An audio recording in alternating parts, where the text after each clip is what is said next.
Hello students, अस्सलाम वालेकुम। कैसे हैं आप? उम्मीद करता हूँ आप सब खैरियत से होंगे। तो बाबा, पिछले लेक्चर में हमने जो टॉपिक कवर किया था वो था electric field lines, electric lines of force and electric field intensity और electric field intensity due to isolated point charge हमने कवर किया था।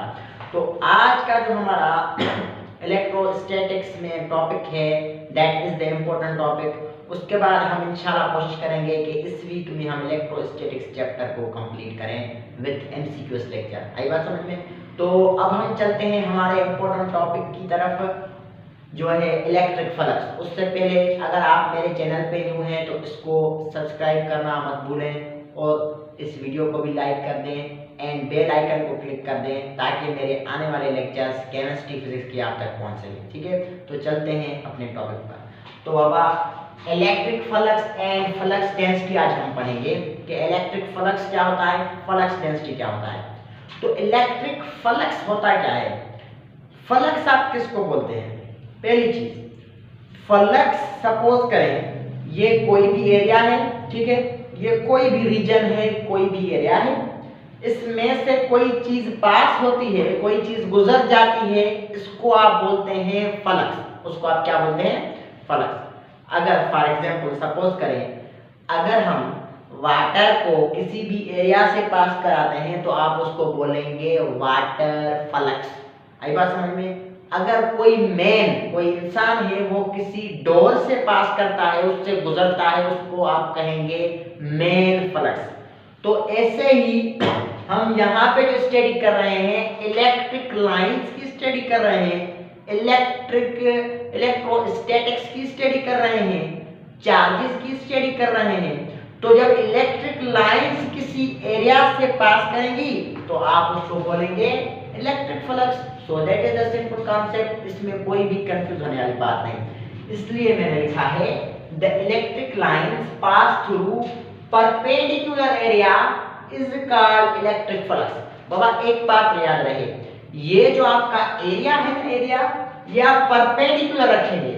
इसका मतलब ये है कि ये इलेक्ट्रिक लाइंस इधर से आएंगी और आपको एरिया ऐसे रखना है, ऐसे इट मींस के परपेंडिकुलर। आप यहाँ देखें इनके बीच में 90 डिग्री, ठीक है, तो ये आपको इससे परपेंडिकुलर रखना है क्योंकि ये जो होगा ना ये पैरेलली यहाँ से निकल जाएगी लाइंस, लेकिन ये एरिया है जब आप परपेंडिकुलर रखेंगे फिर ही पास होंगी ना, ऐसे तो पास नहीं होंगी। तो ज्यादा इलेक्ट्रिक लाइंस पास होंगी जब आप एरिया को परपेंडिकुलर रखें। It means when electric lines of force pass through perpendicular area kept, जो परपेंडिकुलर एरिया आपने रखा है उसको आप बोलेंगे इलेक्ट्रिक फ्लक्स। आई बात समझ में? तो सपोज करें ये मैंने इलेक्ट्रिक लाइंस जो है बनाई है, ठीक है, तो ये एरिया है जिसको आप बोल रहे हैं परपेंडिकुलर एरिया, परपेंडिकुलर एरिया। तो इस परपेंडिकुलर एरिया जो हमने रखा है ऐसे, इससे इलेक्ट्रिक लाइंस जो हैं वो पास हो रही है, देखिए आप। तो इसको आप क्या बोलेंगे? इसको आप बोलेंगे इलेक्ट्रिक फ्लक्स। आई बात समझ में? तो that is called electric flux. It is the simple concept. अगर हम फ्लक्स की दूसरी डेफिनेशन पे आ जाएं तो यहाँ पे देखिए हमने इलेक्ट्रिक फील्ड इंटेंसिटी पढ़ी है जिसका मतलब है force per unit charge, electric field intensity, और यूनिट है न्यूटन पर कूलम। तो इसका दूसरा डॉट प्रोडक्ट के हवाले से या स्केलर प्रोडक्ट के हवाले से जो इसकी डेफिनेशन है वो ये है, the dot product of electric field intensity and area vector that is called electric flux, that is called electric flux। जब इलेक्ट्रिक फील्ड इंटेंसिटी और एरिया वेक्टर को आप डॉट प्रोडक्ट मींस उनका प्रोडक्ट करेंगे तो आपको मिलेगा क्या? Electric flux. तो डॉट प्रोडक्ट आप किसको बोलते हैं? और जो डॉट प्रोडक्ट या डॉट प्रोडक्ट का दूसरा नाम है स्केलर प्रोडक्ट। जब टू वेक्टर क्वांटिटीज एक दूसरे के साथ मल्टीप्लाई होती हैं और आपको प्रोडक्ट जो है वो स्केलर क्वांटिटी मिलता है। फ्लक्स एक स्केलर क्वांटिटी है, लेकिन इलेक्ट्रिक फील्ड इंटेंसिटी और एरिया को यहाँ हम वेक्टर लेंगे। इलेक्ट्रिक फील्ड इंटेंसिटी वेक्टर है, एरिया भी वेक्टर है, तो ये एक दूसरे से मल्टीप्लाई होंगे, लेकिन स्केलर क्वांटिटी प्रोड्यूस करेंगे, इसको आप बोलते हैं डॉट प्रोडक्ट। तो इसका मतलब हुआ द डॉट प्रोडक्ट और the scalar product of electric field intensity and area vector that is called electric flux also, उसको भी आप इलेक्ट्रिक फ्लक्स बोल सकते हैं। तो सर एरिया तो स्केलर होता है, इसको आप वेक्टर कैसे कह रहे हैं? बाबा देखिए, यहाँ पे हम एरिया को वेक्टर सपोज करते हैं, क्योंकि इसको एक डायरेक्शन दे देते हैं, क्योंकि इस डायरेक्शन में रख लेते हैं परपेंडिकुलर, और यहाँ से इलेक्ट्रिक लाइंस पास होती हैं। आई बात समझ में?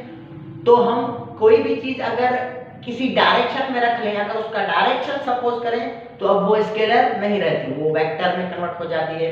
तो यहाँ पे हमको एरिया वेक्टर सपोज करना पड़ता है। तो ये इलेक्ट्रिक फील्ड इंटेंसिटी और उसके बाद एरिया वेक्टर के डॉट प्रोडक्ट को आप बोलते हैं इलेक्ट्रिक फ्लक्स।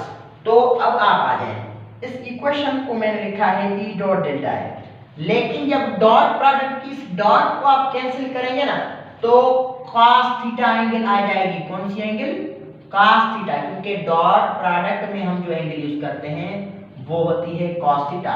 तो आप यहाँ लिखेंगे E वेक्टर डॉट डॉट को आप कैंसिल कर लेते हैं, ई ए cos theta, E A cos theta A vector.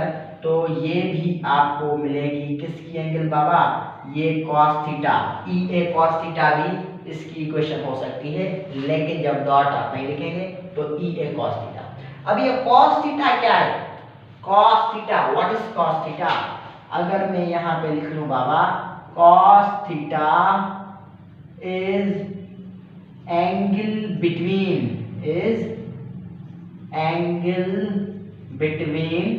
electric field intensity and area vector। किसके बीच में एंगल बनती है? Electric field intensity and area vector के बीच में। तो आप आ जाए, that is the simple concept. तो इलेक्ट्रिक फील्ड इंटेंसिटी को ये शो कर रहा है, ये एक वेक्टर है, और यहाँ से एरिया के साथ जो इलेक्ट्रिक फील्ड इंटेंसिटी है, यानी इलेक्ट्रिक लाइंस जो आ रही है यहाँ से, वो इस एरिया के साथ जो है, ये इस एरिया के साथ जो ये इलेक्ट्रिक लाइंस आ रही हैं, ये एरिया के साथ एक एंगल बना रही है, एक एंगल। तो इस एंगल को आप सपोज करते हैं cos थीटा एंगल। आई बात समझ में? तो अब हम यहाँ पे लिखते हैं, अगर एंगल जो आपकी है वो ग्रेटर देन होगी, अगर एंगल आपकी 0 डिग्री है, मींस के ई ए कॉस थीटा 0 डिग्री के बराबर है, उसके बीच में एंगल मींस के इलेक्ट्रिक लाइंस जो हैं पैरेलली जा रही हैं। आई बात समझ में? एरिया से, तो आपका फ्लक्स मैक्सिमम होगा। इट मींस के angle 0, the flux is maximum. Flux क्या होगा? मैक्सिमम होगा। कैसे सर? प्रूफ, क्योंकि मैं कोई चीज जब बताता हूं तो प्रूफ करके ही बताता हूं। आई बात समझ में? तो हम इसको प्रूफ करते हैं। तो sir E delta A cos theta बराबर किसके होगा? फ्लक्स के। कॉस थीटा किसके इक्वल है? इसकी एंगल जो आपको है cos 0 डिग्री। तो आप कहेंगे डॉट को कैंसिल करते हैं, ए cos 0 डिग्री का जो वैल्यू होता है वो होता है 1। तो ऑल प्रोडक्ट जो आपको मिलेगा वो कन्वर्ट हो जाएगा फ्लक्स में। इट मींस के ये शो करता है मैक्सिमम फ्लक्स इज ऑब्टेन्ड। लेकिन जब एंगल जो होगी इलेक्ट्रिक फील्ड इंटेंसिटी और एरिया वेक्टर के बीच में 0 डिग्री, तो मैक्सिमम फ्लक्स आपको मिलेगी। आई बात समझ में? और उसके बाद अब हम चलते हैं कि इसको आप नोट कर लें। हम चलते हैं उसके बाद जो एंगल दूसरी होगी 90 होगी, 180 होगी या लेस देन 90 होगी, तो क्या होगा? ठीक है, तो इसको आप नोट करते हैं। अब हम चलते हैं इलेक्ट्रिक फ्लक्स। अब आप ध्यान देखो बाबा, तो अगर इफ थीटा किसके बीच में एंगल जो है electric field intensity and area vector के बीच में जो होगी, अगर आपकी एंगल जो है वो है 90 डिग्री के बराबर, 90 डिग्री के अगर बराबर होगी तो फ्लक्स आपका हो जाएगा 0, क्योंकि देखें ना ये एरिया पड़ा है।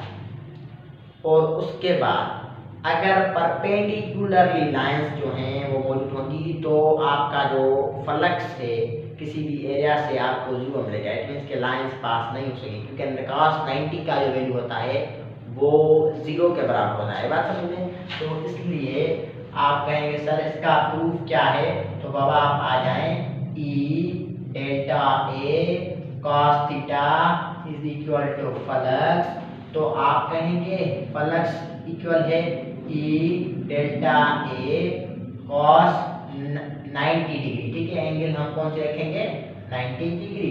तो ये cos 90 का वैल्यू आपको क्या मिलता है बाबा 0, तो इसलिए आपकी फ्लक्स भी क्या हो जाएगी 0। आई बस में that is the simple concept. और अगर if theta between electric flux and delta A is 180, अगर एंगल 180 है तो फ्लक्स जो होगी वो होगी नेगेटिव।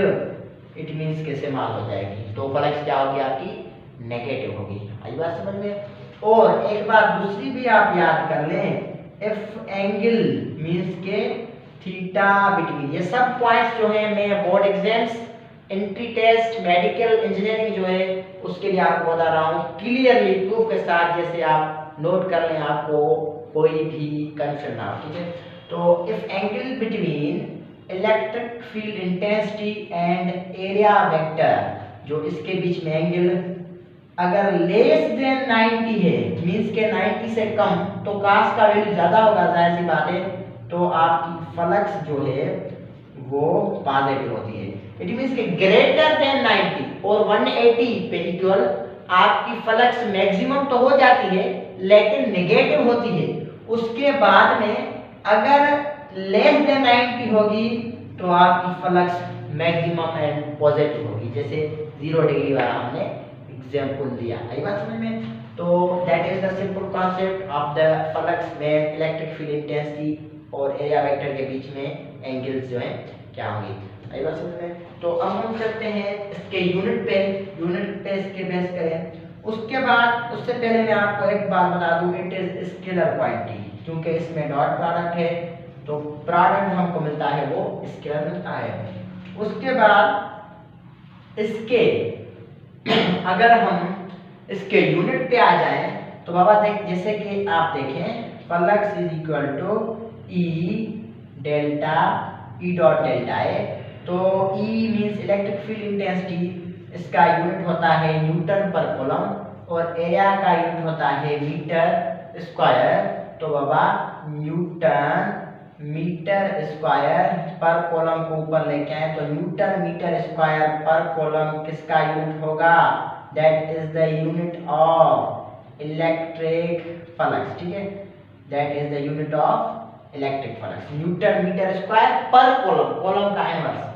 अब एक ट्रिक यहाँ पे, ऐसे भी आपको एंट्री टेस्ट में या बोर्ड एग्जाम्स में या इंजीनियरिंग में तो आपको ऐसे भी लिख सकते हैं आप इस यूनिट को। देखें न्यूटन, अब मीटर को अगर अलग लिखें, metre multiply metre into coulomb, तो न्यूटन मीटर किसके बराबर होता है, हमने पढ़ा है कि फर्स्ट ईयर में न्यूटन मीटर जूल के बराबर होता है, तो जूल मीटर ये पर कॉलम है तो पर कॉलम भी इसका यूनिट हो सकता है। इट मींस के इलेक्ट्रिक फ्लक्स का आप यूनिट मॉडिफाई करके newton metre square per coulomb लिखें या जूल मीटर पर कॉलम लिखें, there is no difference between them. तो ये बात समझ में आई होगी, उम्मीद है आपको। तो अगर आप को कोई भी कंफ्यूजन है आप कमेंट में क्वेश्चन करके पूछ सकते हैं इस लेक्चर के। ठीक है, तो अब हम चलते हैं कि इलेक्ट्रिक फ्लक्स डेंसिटी क्या होती है। फ्लक्स डेंसिटी बाबा एक होती है चार्ज डेंसिटी। पहले मैं आ जाऊं कि चार्ज डेंसिटी क्या है, हमने मेरे ख्याल में पहले नहीं पढ़ी, चार्ज डेंसिटी। तो चार्ज डेंसिटी हम किसको बोलते हैं? द चार्ज पर यूनिट एरिया। चार्ज को जब एरिया से डिवाइड करेंगे ना तो आपको मिलेगी चार्ज डेंसिटी, कि हर एरिया पे कितनी चार्ज जो है फ्लो कर रही है, तो उसको आप बोलेंगे चार्ज डेंसिटी। तो चार्ज डेंसिटी जो होती है, चार्ज डेंसिटी वो होती है किसके बराबर? Q upon A। तो Q का यूनिट है कॉलम और एरिया का मीटर स्क्वायर, तो कॉलम पर मीटर स्क्वायर ये चार्ज डेंसिटी का यूनिट है। लेकिन फ्लक्स डेंसिटी मींस के flux per unit area, electric flux, उसको एरिया से डिवाइड करेंगे तो आपको मिलेगी इलेक्ट्रिक फ्लक्स डेंसिटी। आई बात समझ में? तो इलेक्ट्रिक फ्लक्स डेंसिटी जो है, इलेक्ट्रिक फ्लक्स डेंसिटी, तो इसकी आप डेफिनेशन लिखेंगे, the electric flux per unit area, electric flux per unit area is called flux density. उसको आप क्या बोलेंगे? Electric flux density. कि जब इलेक्ट्रिक फ्लक्स को एरिया से डिवाइड करेंगे तो आपको मिलेगी इलेक्ट्रिक फ्लक्स डेंसिटी। तो अब हम चलते हैं इसकी तरफ कि इलेक्ट्रिक फ्लक्स डेंसिटी जो है, इसको सपोज करें हम सिग्मा से शो करते हैं, ठीक है? तो इलेक्ट्रिक फ्लक्स डेंसिटी किसके बराबर है? Flux per unit area. अब area delta A, electric flux per unit area, that is equal to electric flux density, ठीक है? तो अब हम इसके यूनिट पे अगर आ जाएं तो इसका यूनिट क्या होगा? देखिए इसका यूनिट क्या है? न्यूटन मीटर स्क्वायर और उसके बाद पर कॉलम यहाँ पे, ठीक है? तो newton metre square per column, और डिवाइड किससे करेंगे आप? तो मीटर स्क्वायर दूसरे से, तो मीटर स्क्वायर में हो जाएगा कैंसिल, तो आपको क्या मिलेगा? न्यूटन पर कॉलम। यहाँ पे देखिए मेन पॉइंट जो है कि इलेक्ट्रिक फ्लक्स डेंसिटी जो है उसका यूनिट मींस के फ्लक्स डेंसिटी का यूनिट सेम है, same as electric field intensity. किसके? इलेक्ट्रिक फील्ड इंटेंसिटी के। इट मींस के इलेक्ट्रिक फ्लक्स डेंसिटी और electric field intensity are the same quantity, we can say, हम इसको बोल सकते हैं। और उसके बाद इनके डायमेंशंस भी सेम है। किसके? इलेक्ट्रिक फील्ड इंटेंसिटी और flux density, electric flux density. So that is the electric flux density, simple concept, or that is the electric flux, that is the whole derivations and also the description of it. तो अब हम चलते हैं electric flux on a sphere. तो कोई भी surface होगा, sphere होगा, तो उसकी इलेक्ट्रिक फ्लक्स जो होगी वो क्या होगी? उसकी लास्ट इक्वेशन हम पढ़ते हैं, उसके बाद हमारा आज का लेक्चर है वो कंप्लीट हो जाएगा। तो इसको आप नोट कर लें।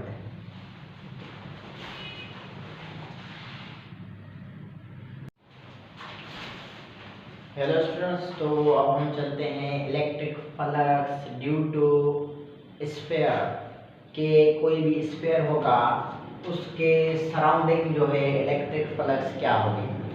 ये मैंने अलग इक्वेशन इसकी क्यों लिख रहा हूँ? क्योंकि एरिया जो स्फीयर का होता है उसका कुछ चेंज होता है एज कंपेयर टू कोई भी दूसरा जो फिगर होता है एरिया का। ये बात समझ में? तो स्फीयर आप किसको बोलते हैं? वो सर्कुलर रीजन जो अंदर से बिल्कुल ही खाली होता है, जैसे कि कोई बॉल हो जाए, फुटबॉल हो जाए, इसको आप बोलते हैं स्फीयर, ठीक है? तो ऐसे ही मैंने एक फुटबॉल की तरह एक स्ट्रक्चर बनाई है, तो इसको आप सपोज करें कि दिस इज ए स्फीयर, ठीक है? तो इसको आप बोलते हैं स्फीयर। और इस स्फीयर के सराउंडिंग अगर हम इलेक्ट्रिक लाइंस जो हैं, आई बात समझ में? तो इलेक्ट्रिक लाइंस पास कराते हैं, ठीक है? तो आप इसको बोलेंगे कि इसमें से जो इलेक्ट्रिक लाइंस पास करेंगी तो उसको बोलेंगे फ्लक्स, ठीक है? मैंने आपको पहले ही बताया कि फ्लक्स हम उसको बोलते हैं जब कोई चीज़ किसी चीज़ से पास करे। तो यहाँ पे इलेक्ट्रिक लाइंस पास करी हैं तो आप इसको बोलेंगे इलेक्ट्रिक फ्लक्स। तो अब यहाँ पे जो एरिया होता है ना, ये पॉइंट है नोट करने की, जो इक्वेशन को थोड़ा चेंज करेगी। एरिया बराबर होता है 4 पाई आर स्क्वायर के, किसके? 4 पाई आर स्क्वायर के। तो आपने फ्लक्स की वैसे इक्वेशन पढ़ी E डॉट डेल्टा आई, लेकिन यहाँ पे आप डेल्टा ए की जगह पे रखेंगे 4 पाई आर स्क्वायर, तो बाबा आपकी इक्वेशन बन जाएगी E डॉट डेल्टा ए। तो डेल्टा ए की जगह पे हम यहाँ पे रख लेते हैं 4 पाई आर स्क्वायर, ऐसे भी बन जाएगी। लेकिन आपको पता है कि इलेक्ट्रिक फील्ड इंटेंसिटी बराबर होती है due to an isolated point charge के क्यू अपान आर स्क्वायर के, किसके? के क्यू अपान आर स्क्वायर के। तो आप यहाँ पे लिख सकते हैं के Q upon R square multiplied by 4 pi and R square. अब आर स्क्वायर में बाबा हो गया कैंसिल, तो अब आपकी फ्लक्स जो है वो बराबर होगी के क्यू मल्टीप्लाइड बाय 4 पाई, के क्यू मल्टीप्लाइड बाय 4 पाई। अब यहाँ पे नोट करें ये डेरिवेशन जो मैं कर रहा हूँ। अब आपको पता है कि के बराबर होता है 1/4 पाई एप्सिलॉन नॉट के, K equals to 1/4 pi epsilon naught, that is the coulomb's constant, इसको आप बोलते हैं कूलम्ब्स कांस्टेंट। तो ये 1/4 पाई एप्सिलॉन नॉट के बराबर है। तो ये वैल्यू जो है मैं यहाँ पे पुट करता हूँ, ठीक है। तो अब हम यहाँ पे पुट कर रहे हैं कि यहाँ पे आप गौर करें, आप 1/4 पाई एप्सिलॉन नॉट और इस q को मैं रखता हूँ सेम एंड 4 पाई। तो बाबा 4 पाई में डिवाइड है, कैंसिल हो गया। अब जो है आपको मिलेगा वो क्या मिलेगा, 1q से मल्टीप्लाई हो जाएगा, तो आपको मिलेगा q सेम, इसको मैं कैपिटल Q करके लिखता हूँ, मींस के चार्ज, और उसके बाद आपको मिलेगा एप्सिलॉन नॉट, मींस के आपको जो फाइनल इक्वेशन मिलेगी वो मिलेगी Q upon epsilon naught, means के flux is equal to Q upon epsilon naught, के flux is equal to electric flux is equal to Q upon epsilon naught. आई बात समझ में? तो Q अपान एप्सिलॉन नॉट के अब इलेक्ट्रिक फ्लक्स बराबर है Q अपान एप्सिलॉन नॉट। ये जो इक्वेशन है ये किसकी होगी? ड्यू टू स्फीयर में अगर आप फ्लक्स फाइंड करेंगे तो आपकी Q upon epsilon not equation होगी। इसके चार्ज को डिवाइड करेंगे आप परमिटिविटी ऑफ फ्री स्पेस से। आई बात समझ में? उसके बाद बाबा एक दूसरी पॉइंट आपको नोट करनी है, अगर यहाँ पे कोई मीडियम है तो आपका क्या हो जाएगा, Q अपान एप्सिलॉन, अगर मीडियम हो जाएगा तो Q अपान एप्सिलॉन के बराबर होगा। तो Q अपान एप्सिलॉन, और आपको पता है एप्सिलॉन बराबर है epsilon not into epsilon r, तो आप इसको ऐसे लिख सकते हैं Q upon epsilon not into epsilon r। आई बात समझ में? तो इससे जाहिर होता है कि Q flux is equal to Q upon epsilon naught epsilon r। तो ये इक्वेशंस भी आपकी हो सकती हैं। ये किसके लिए बाबा? ये जब कोई मीडियम भी पड़ा है, और ये फ्री स्पेस में इक्वेशन आपकी होगी। आई बात समझ में? यूनिट सेटिस्फाई अगर हम करें कि यूनिट सेटिस्फाई कैसे होगा, तो क्या सर सेम यूनिट वैसा ही है या ऐसे इक्वेशन हमने लिख ली? तो आप लिखें चार्ज का यूनिट है कॉलम और एप्सिलॉन नॉट का कॉलम स्क्वायर पर न्यूटन मीटर स्क्वायर। जब इसको आप हल करेंगे तो आपको सेम ही किसका यूनिट मिलेगा, फ्लक्स का जो है वो आपको यूनिट मिलेगा, जो है Newton metre square per column, या इसको आप मॉडिफाई करके लिखते हैं जूल, सॉरी मैं इसको थोड़ा बड़ा करके लिख देता हूँ, जूल मीटर पर कॉलम। तो ये इलेक्ट्रिक फ्लक्स का यूनिट हमको जो है वो मिल गया। So that is the simple concept. Punjab federal Sindh board जो है इसमें तीनों कंबाइन जो मैंने लेक्चर बनाया है, इसमें मींस के कोई भी हमारा टॉपिक या पॉइंट इसमें मिस इंशाल्लाह नहीं भी होगी। आपको कोई भी इंटी टेस्ट के लिए या बोर्ड एग्जाम के लिए डिफ़िकल्टी नहीं होगी। आई बस समझ में? उम्मीद करता हूँ आज का लेक्चर जो है आपको बिल्कुल समझ में आया होगा।